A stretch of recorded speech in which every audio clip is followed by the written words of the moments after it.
Boa tarde a todos. Ah, Estamos com mais um episódio desta série de entrevistas com autores daqui e de além. Hoje com uma entrevistada, mais uma vez, uma entrevistada do outro lado do Atlântico, no outro continente, desta vez no Brasil. Sónia Marques. Sónia Marques é poetisa, romancista, tradutora, professora e pesquisadora. Doutorou-se em Paris pela École de Haute Études en Sciences Sociales e lecionou arquitetura, sociologia e história da arte em várias universidades federais brasileiras entre 1975 e 2018. É autora dos volumes de poesia Onde Todo o Tempo é Breve, em 2017, Transparecer com Juliana Alves, Fugas e Viagens. Também escreveu um romance, Amor Veras, em 2024, que foi finalista do Prémio Voz da editora Patois. Sónia conhece estas dinâmicas da mobilidade humana. hum, já morou em Paris, no Canadá, em Montreal, hum, ah, nos Estados Unidos, em Texas, em Natal e em Salvador, no Brasil. Hoje divide o seu tempo entre o bairro de Boa Vista, na sua cidade natal, do Recife, e Sete, cidade portuária no Mediterrâneo, no sul da França. Mas o seu coração mora nas ladeiras de Olinda. Bem-vinda, Sónia. Bem-vinda. É um prazer estar aqui à conversa com uma pessoa que já viveu em quase todos os continentes, não é? Pelo menos no norte-americano, no sul da América, no Brasil e também na Europa. Como é que tem sido esta sua experiência com tanta mobilidade, com tanto ir e vir? Olha, eu agora você me fez lembrar de repente a primeira vez que eu saí adulta, né, para o exterior. Primeira vez que eu tive uma bolsa de estudo logo recém-formada para Toulouse, né, no sul da França. E aí eu cheguei, né, adulta para Toulouse e era a primeira vez com uma bolsa muito pequena de estudo para viver e tal, já tinha poucos brasileiros e naquela época os brasileiros eram muito militares que iam para a aeronáutica, então era a época da ditadura, se tinha medo de falar com os outros, né? Que isso não volte, porque agora os medos estão voltando, mas enfim. E de repente eu tinha a indicação de alguém daqui que eu sabia que era de confiança, professor de literatura, não é? Que depois tornou-se reitor da Universidade da Paraíba e já estava lá como leitor. E aí eu, não era a primeira vez assim, então eu pergunto para ele, ô Neroaldo Pontes, como é essa coisa, né, de é, morar aqui em Toulouse o tempo todo, sem ter outros brasileiros, é tão diferente, né, sair, você que, né, que era paraibano do interior, e aí ele olha para mim e fala, olhe, difícil foi sair de São Caetano da Raposa. São Caetano da Raposa é um município no interior da Paraíba. Difícil foi sair de São Caetano da Raposa, se não me engano, acho que é Paraíba, não é Pernambuco, mas pouco importa. Sair de São Caetano da Raposa para São Paulo é que foi difícil. Depois de São Paulo, em qualquer lugar do mundo eu vivo. Então, eu tenho a impressão que o grande choque é essa perda do lugar de origem, né? Essa perda do lugar de origem que parece que é o mundo, esse pequeno mundo, esse micromundo. Depois, todos os mundos, pelo menos, quer dizer, eu nunca tive no continente asiático, eu nunca tive na África. Depois, todo mundo fica pequeno, fica onde tem Mas sorriso.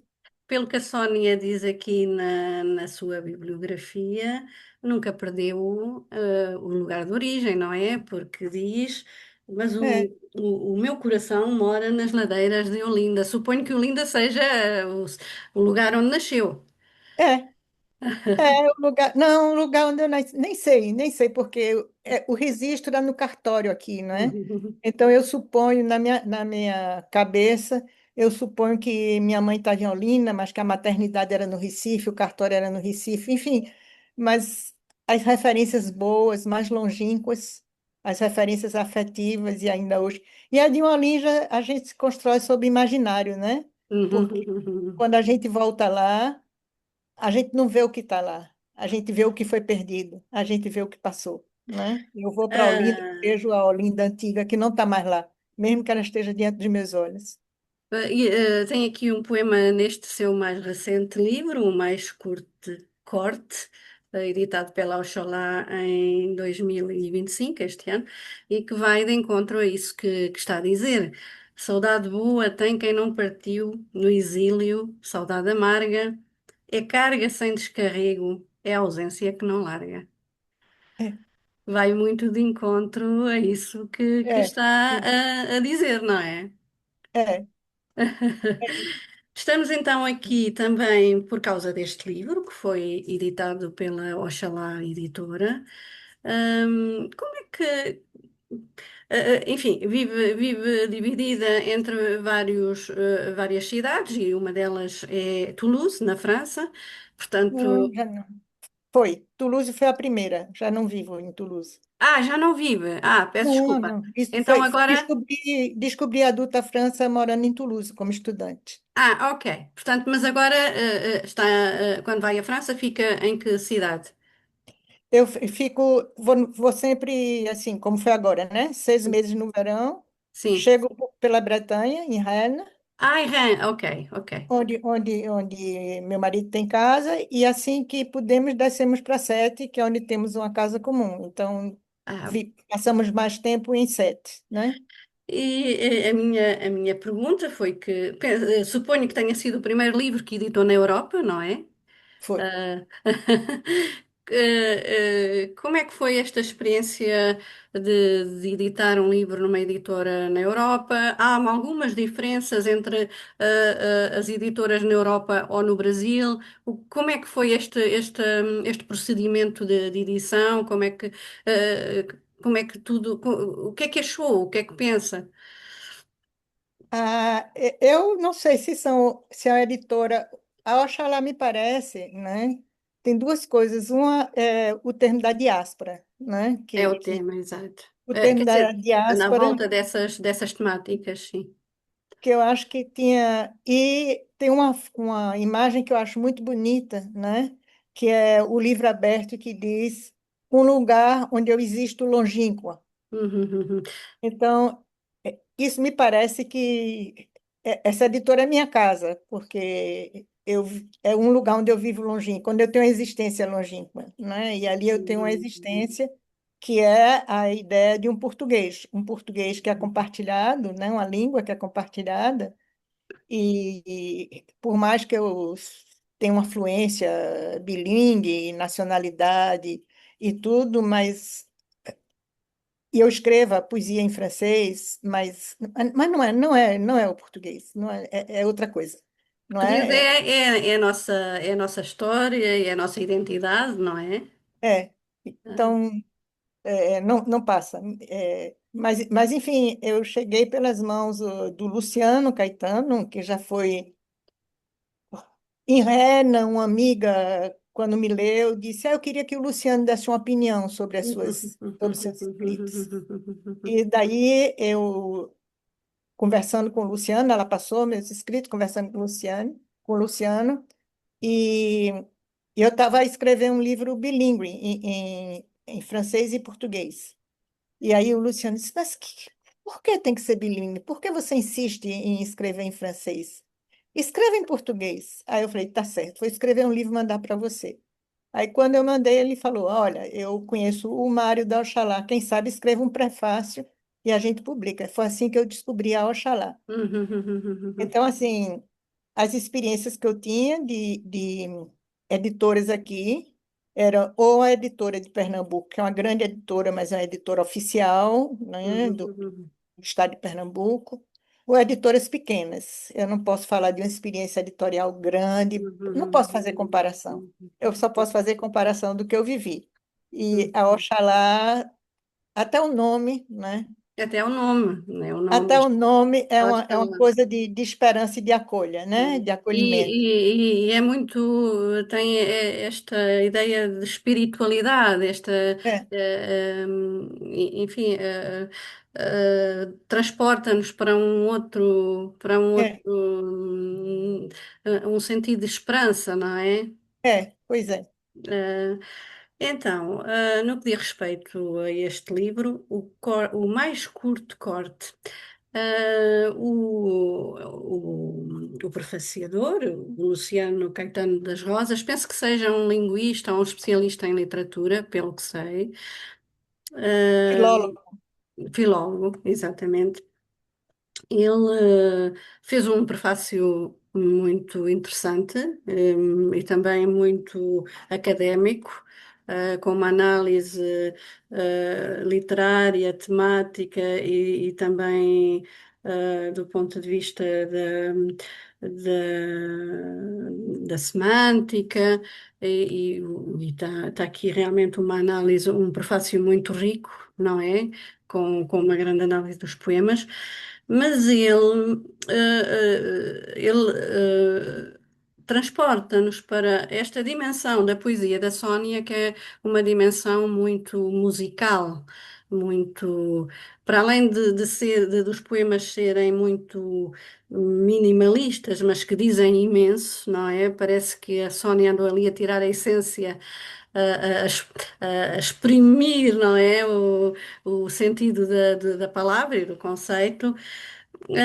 A sua poesia é toda ela nesta, com esta dinâmica musical, ritmada e também muito voltada para o que é realmente essencial, sem muitas palavras, portanto, usa poucas palavras para dizer muito. Bom, eu acho assim, do que eu tenho, né, hoje vendo, é muito tempo e muita coisa escrita em relação ao que foi publicado, mas eu acho que você utilizou a boa palavra, aí eu me espremi toda, né? Aí foi eu achei que tinha que fazer essa dimensão. Bem, eu gosto do minimalismo como expressão estética em geral, né? E não gosto, como falava assim, eu não gosto de gôngora, né? Não, poemas gongóricos, e muito, né, com muitos adjetivos ou muita, não são adjetivados e muito pomposos, não são as minhas, né? Nenhum lirismo assim desmesurado, isso nunca foi, a minha voz. A minha voz é uma voz sempre mais cortante, mais curta e grossa, mesmo quando ela é terna, né? Então, assim, eu tenho poesias com outros formatos, né? Tenho poesias mais longas, bem mais longas, né? Poesias que são narrativas, poesias que têm, é, assim, mais temáticas mesmo, né? E, enfim, eu tenho poesias de outros formatos, tanto em termos do ritmo, algumas que são no primeiro livro já tem os ritmos de quadrinhas, como se fossem ingênuas, né, mas no ritmo do cordel regional aqui, né?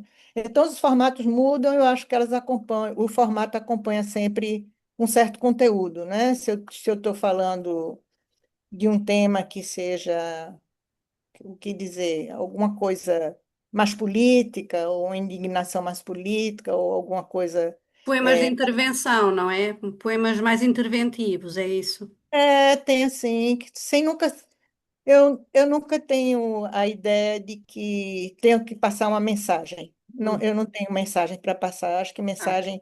Eu sempre digo que aqui as pessoas que são espíritas, né, que são de uma seita aqui, elas no sábado distribuem mensagens.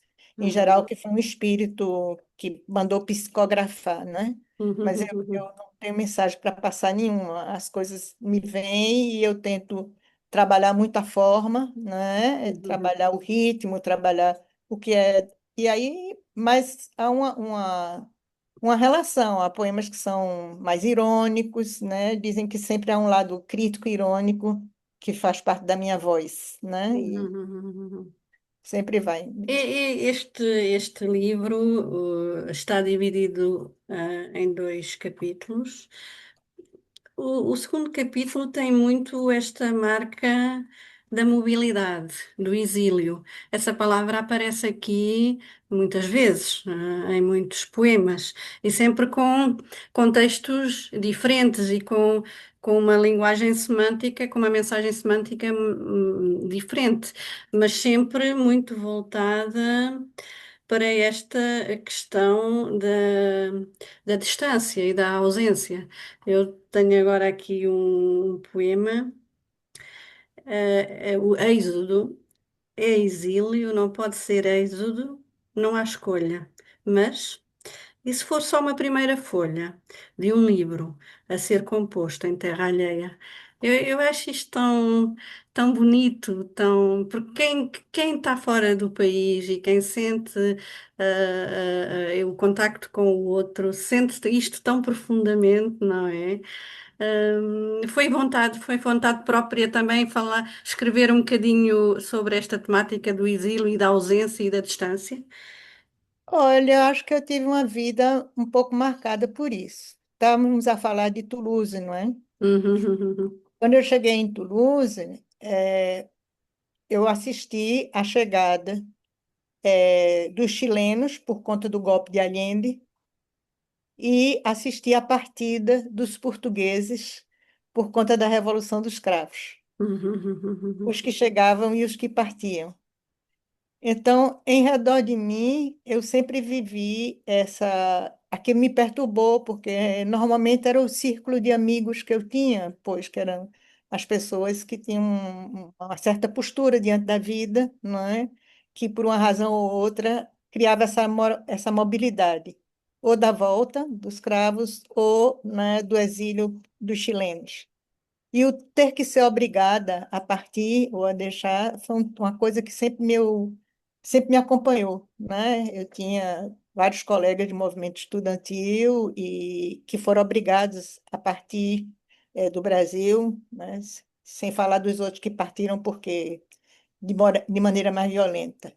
Então, uhum, esses temas sempre foram temas que me ficaram no inconsciente, né? O ser obrigado. uhum, E o fato de, por uma situação familiar, ter a binacionalidade e viver, de certa forma, não obrigada, né, mas viver dividida, não é, entre dois países, não é?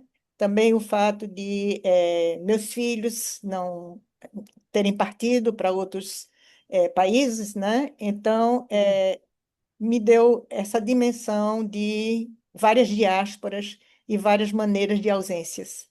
Então, acho que esse é um tema que é, de certa forma, que me acompanha sempre. muito bem.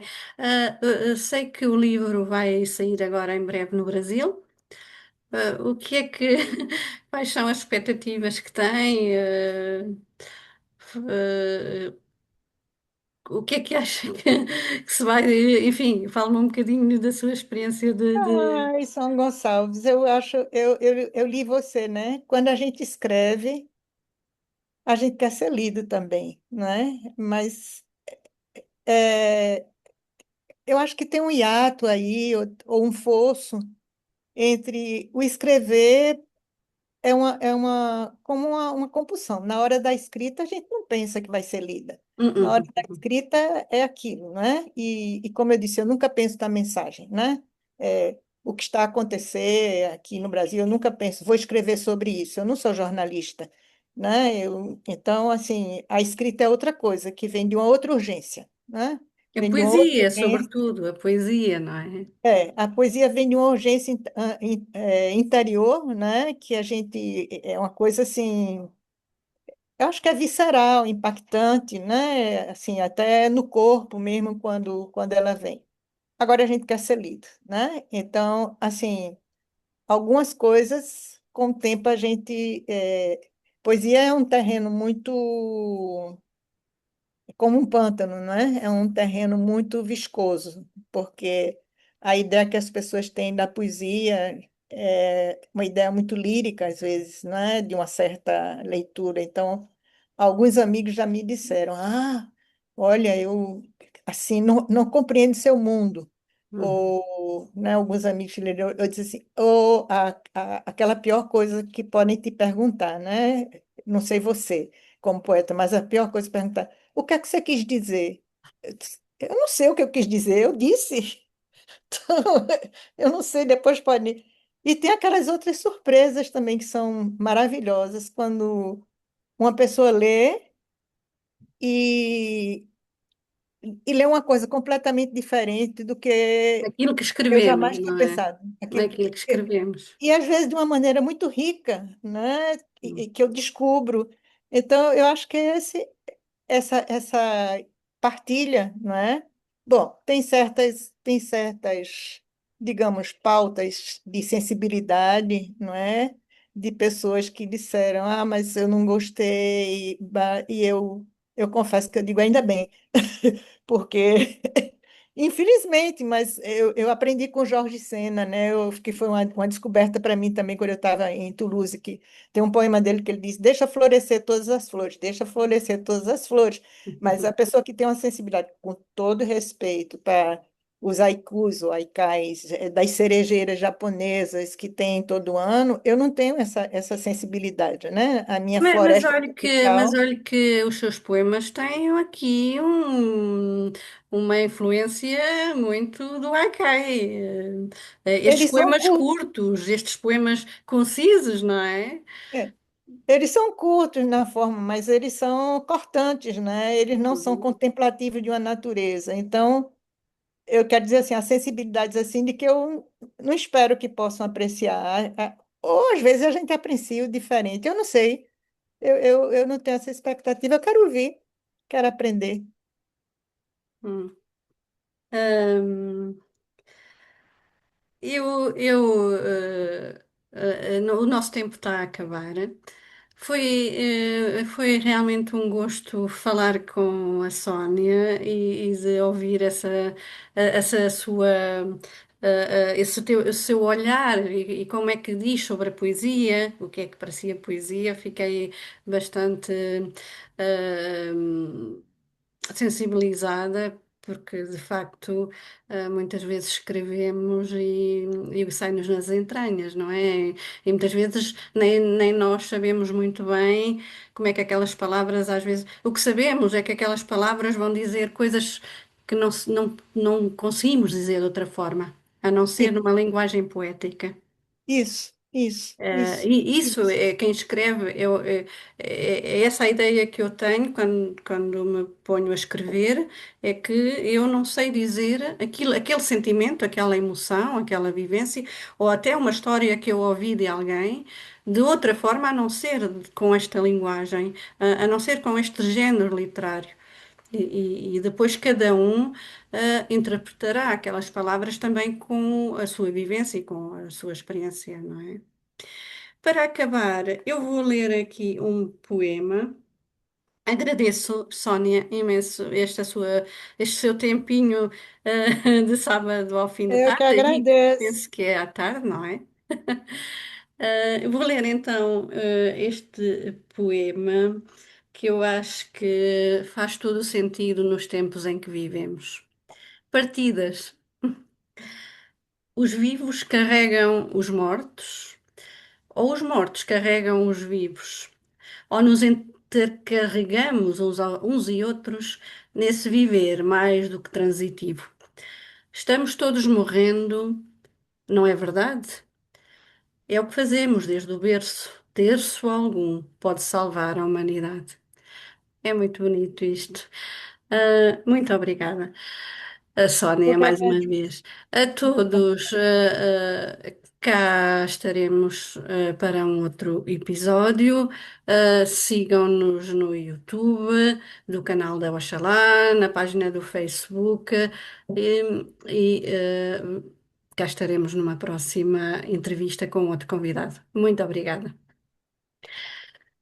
Pronto, Sónia, vou ver, Obrigada. vou parar aqui a gravação. Muito obrigada pelo seu Eu que tempo. Gostei agradeço. muito de falar com a Sónia Também e até uma espero, breve.